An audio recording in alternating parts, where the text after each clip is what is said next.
fake scream, a manipulated and untrue Fox News article.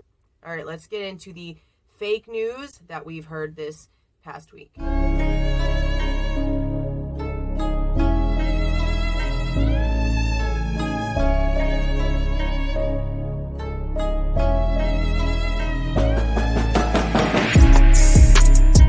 Hey guys, it's Jules here with True Crime Reactions. There's been a lot of crazy stuff going on. Well, I'm not understanding why there's fake news articles and all this crazy fake crap coming out in this homicide case. We have 4 dead teenagers, and we have grown-ass men playing games. Why are we like this? Why are humans so messed up in the head? For those of you that are following the Idaho 4 case, y'all know by now that there was a scream that got the attention of everyone. Joseph Morris, Mr. Jomo, came out with an audio claiming to be from a neighbor who was claiming almost a month later to have heard a scream at around 4 o'clock in the morning the night of the Idaho 4 murders. Yet, it wasn't true. It wasn't true at all. Ikadmel and his Discord channel were able to not only debunk this scream that Mr. Joseph Morris took and edited and manipulated and put out there as part of an open investigation, but also were able to find the actual source. I believe the girl's name was Rancid Jules or Jules Rancid. It came from...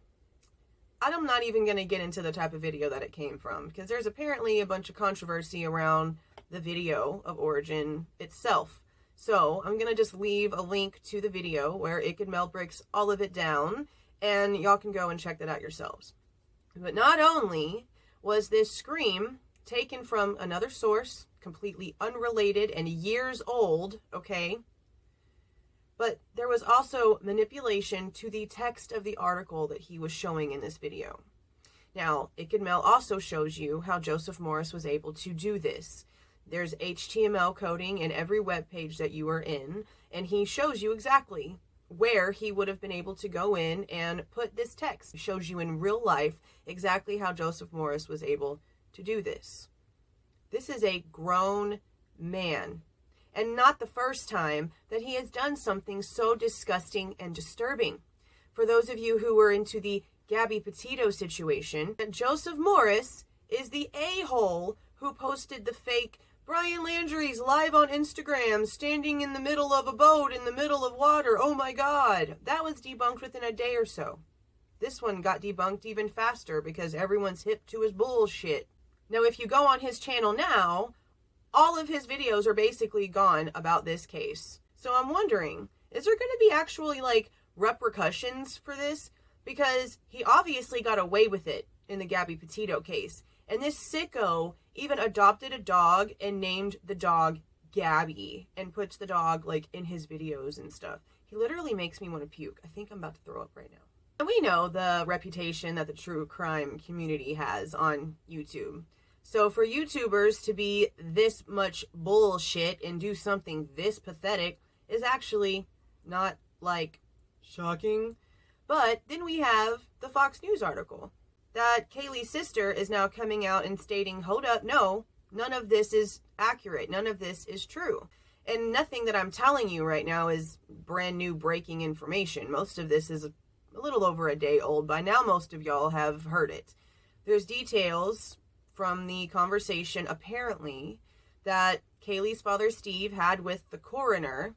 The wounds are not really being described the same way in this conversation as what we've been being told. And it's leading a lot of people to not only question the way that the wounds actually were administered, but even the weapon that was used. A lot of people, and to be honest, myself included, when I read this, was thinking more like, dude, this could be an axe. This might not even be a knife. This could be like an axe or a machete or something like that. Okay, if the verbiage in this article is right, because it's talking about big open, and now there's like stuff and details about her liver and lungs injury wise that are now like being spoken about. But then her sister came out and was like, no, no, this is not true at all. And now apparently she's even reporting that, like, the media is tapping their house. How is that even legal? How can they just come out and publicly say, hey, we're being tapped by the media, and that's just like, okay? That's not okay.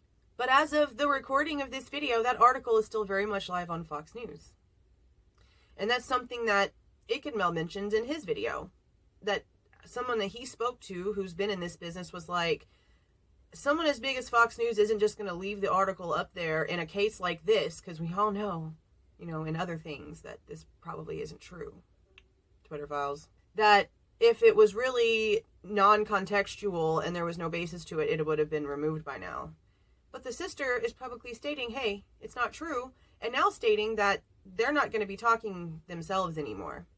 They're only going to be speaking through a lawyer now, which we all know that they've hired a family attorney for, you know, some more help with getting information on this case. You would think that Fox News would have wanted to keep the rapport they had with the family, because they've done a lot of interviews with them, and a lot of information that we've been getting that we aren't getting from law enforcement when it comes to details is coming from Kaylee's family. So it's strange that Fox News would just keep the article up there, knowing that the family apparently has a problem with it, and ruin the rapport they have with them. So besides this insanity, what else is there? Okay, so we now have a neighbor claiming that they saw the front door of the home wide open around 8:30 in the morning that it was called in. Now that's hours after the 3 and 4 o'clock window that law enforcement is giving us for what they believe is the time of incident. And still a good, 3 to 4-ish hours prior to law enforcement even getting there, that this door was apparently just wide open.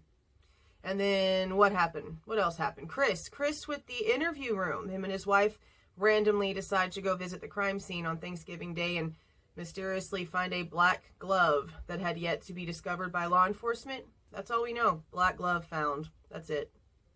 And then, okay, the body cam footage. Guys. Okay, so like I said in my last video about Kylie Rodney and Nick the roadside guy, sometimes I feel like even though law enforcement sits there and complains about what we do here, I think they use it to their advantage a lot. Because what happened with the Hyundai Elantra, okay? A small portion of body cam footage from a completely so-called unrelated incident gets released around the exact same time that a press memo goes out about how they are now on the lookout for a white Hyundai Elantra. Well, in the body cam footage, parked right in front of the house of incident is a white vehicle that looks just like a Hyundai Elantra. So everyone thought that this vehicle on the body cam is the Hyundai Elantra that they're talking about looking for. But then come to find out a few days later, it's not one and the same. So I almost feel like they released that information at the exact same time to cause a frenzy of sorts. And I'm wondering why. If I'm right, I'm wondering why.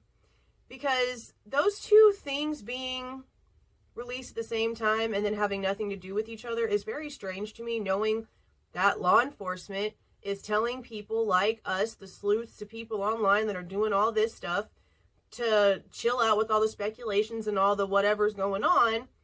But then I feel like them doing that and releasing the body cam and the info on the car the way they did was them self-fueling a fire that they wanted started for some reason. And I could just be speculating. But that's just how it felt. Especially, I mean, it didn't feel that way at first. But then whenever they came out and were like, oh, the car in the body cam footage isn't the one that we're looking for or the one that we were talking about. What? But that's it for now. I'm going to try to keep trying to debunk all this crazy stuff. I can't believe he just made up a sound, making it sound like someone is literally screaming for their life. And it was fake. What a loser. Jeez. All right. See y'all.